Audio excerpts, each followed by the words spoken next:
I'm going to give you the 3-minute version of how we got to this place, and then Serge and Camilla are going to kind of tidy things up a little bit. But after the Second World War, to a great degree, the world just got divided. I mean, just kind of what happened between the Western Bloc and the Eastern Bloc. And the Eastern Bloc was the Soviet Union and the Warsaw countries, Warsaw Bloc we called it, and the U.S. was everything else in the West. And then we just fought this war back and forth from 1945 on. And we were battling for control and for supremacy of the world. And so the Soviet Union represented an ideology that you've heard about called communism, even though it wasn't truly a communist state, but they represented that ideology. In the U.S., represented an ideology of democracy. And we didn't often pursue democracy. We didn't always pursue it. In fact, in many places, we didn't really pursue it at all in our efforts to conquer, to get resources from the Soviet Union. But if you look at this map up here, you can just see the red and the blue. And the red is, everything that's red and off red is aligned with the communist states, and everything is blue is aligned with the West. Okay? So go to the next slide.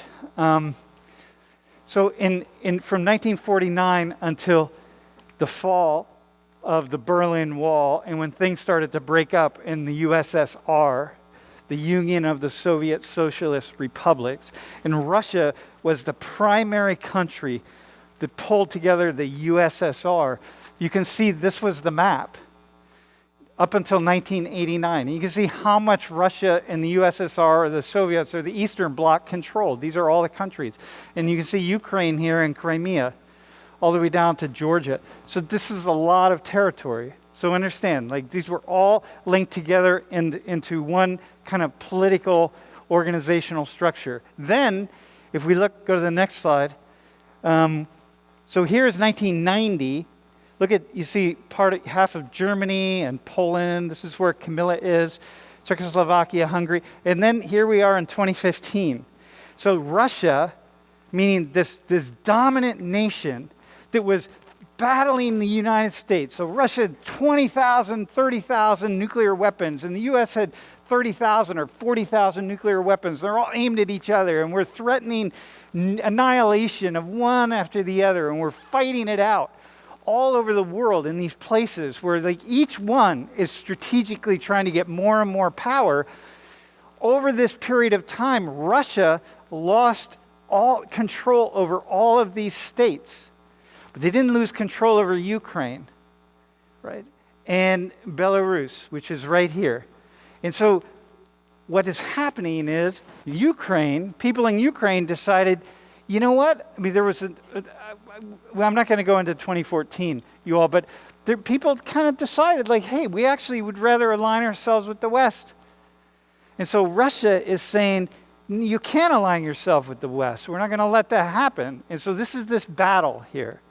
This is the origin of this struggle that we're in right now.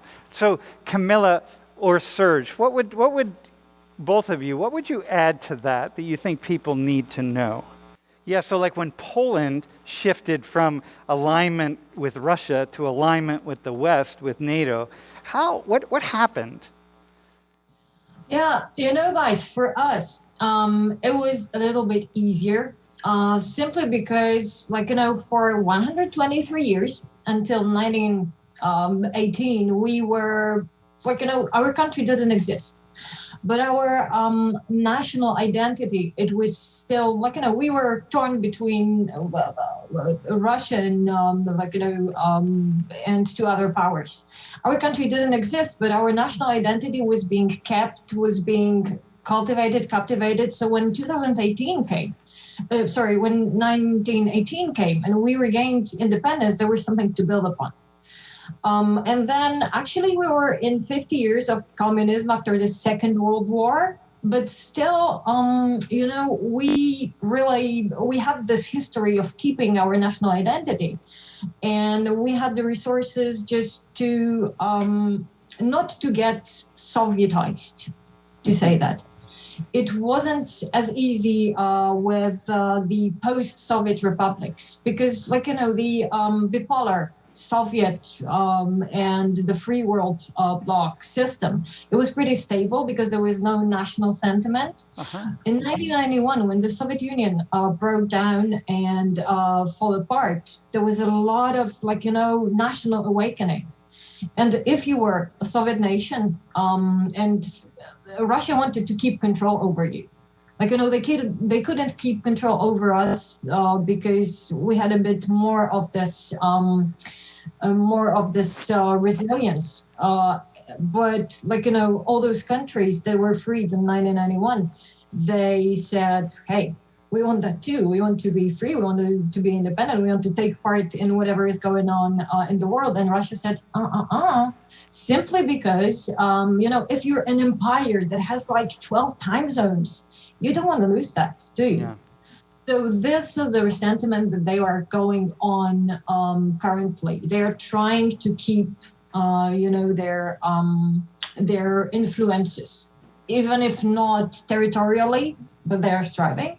They're trying to keep it culturally. They're trying to keep it informationally, psychologically, however they can. So simply because of what happened, right? Of the history and of the system that people still remember, and some of them sadly would like to be back to.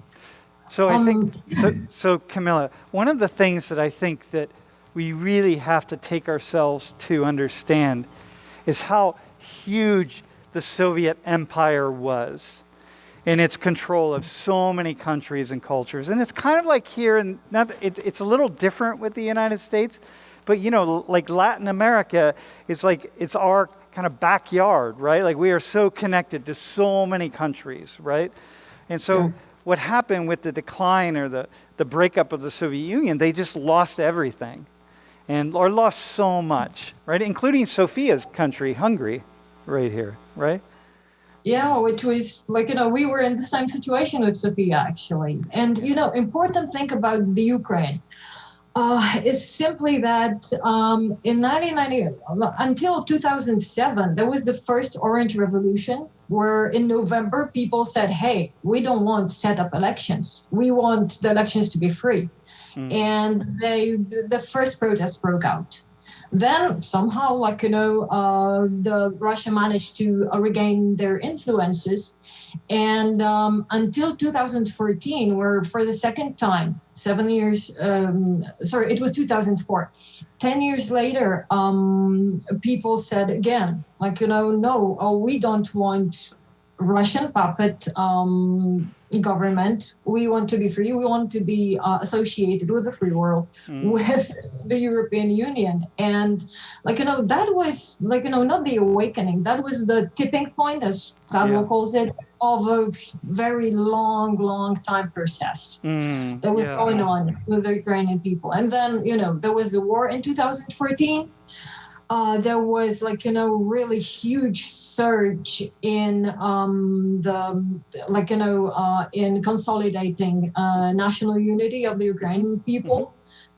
And there was huge surge in they understood really who they are and what they want, and they keep on that. Okay. And they will not let go. I will step back in time to piggyback on what Camilla was saying. And I was born a long time ago, but still I have inherited that situation like you. It was there before, though. If you go back to the first map that you shown with the big blue and the big red clans there. So Camilla was born on the red side, I was born on the blue side. You don't choose that.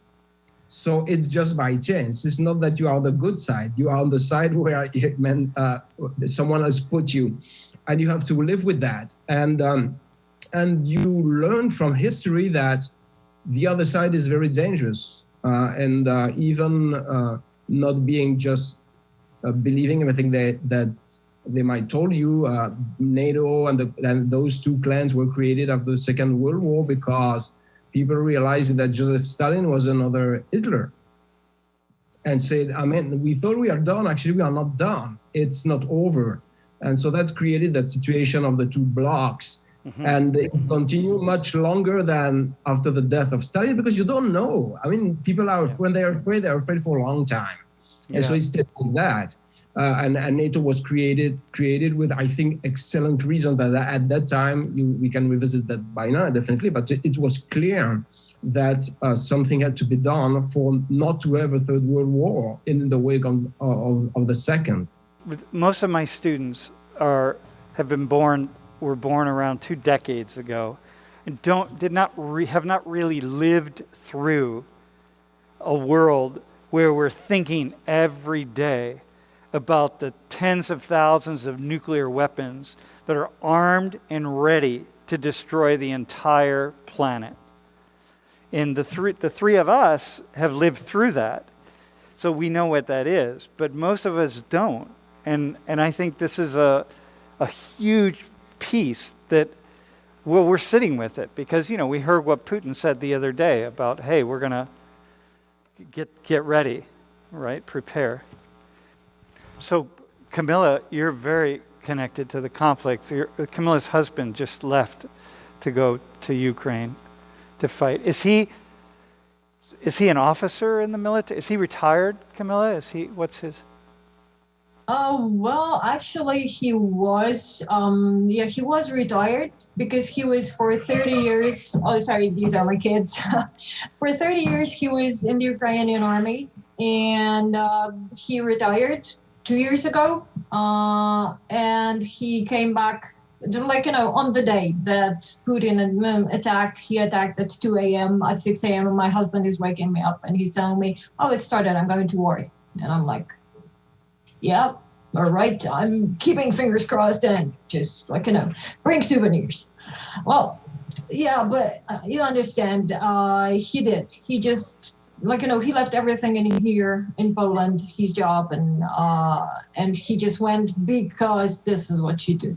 I know the Polish people are really responding in some amazing ways to this. Yeah. They are, and to address just one thing, whether we were feeling that stuff was supposed to happen, we did, because the war in the eastern Ukraine never ceased since 2014. Every day, there were shootings every day. People were dying. It was a minimum of 1 soldier a day, a Ukrainian soldier, and there was a humanitarian crisis there, and not because the Ukrainian army was shelling schools, as the Russians say, because I watch a lot of Russian media just to see what they are doing, what they are saying. It was simply because the situation over there was difficult, and Russia invaded under the pretense that they want to protect the people of Donbass from the Ukrainian army, which was total BS. It was nothing like that was going on. All the time there was war, there were provocations. So that is how. And and this is how personally I'm connected to this conflict. I did research in Ukraine. I have family there. My husband is active Ukrainian military. So if you had any questions on how it is to be a military family, mixed one, I'm here to help you. We are here. I'm doing what I can. We're trying to organize some humanitarian aid, because the response of the Polish people, I was astonished, really, as a Pole myself, because we had some historical skirmishes and some historical misunderstandings on the way, bigger and smaller, but still, in the wake of everything that is going on right now, for the third time, the Polish people really, they got together so incredibly, apart from the political support to Ukraine, there are groups on Facebook that I belong to. There are people, you say, hey, we need, some stuff for the army. We need some clothes. We need some places to sleep. And people spontaneously organize, you ask for 2, you get 100. So I want to jump in here.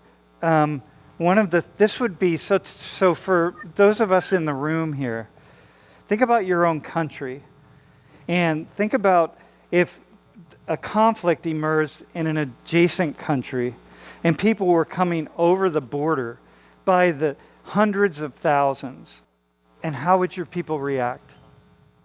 How would they react? So here in the United States, when people are coming over the border in the southern part of the United States, coming from Central America, coming up through Mexico, and what Camilla is witnessing there in Poland is people are opening their homes, bringing people in because they don't have anywhere to stay. So opening their homes, gathering in churches and civic centers and schools, and donating products and cooking food and doing just a tremendous amount of outreach for all of the Ukrainian refugees. And so, Camilla, you are saying that it's even shocking to you, like the degree to which Poles are responding in Yes. this way.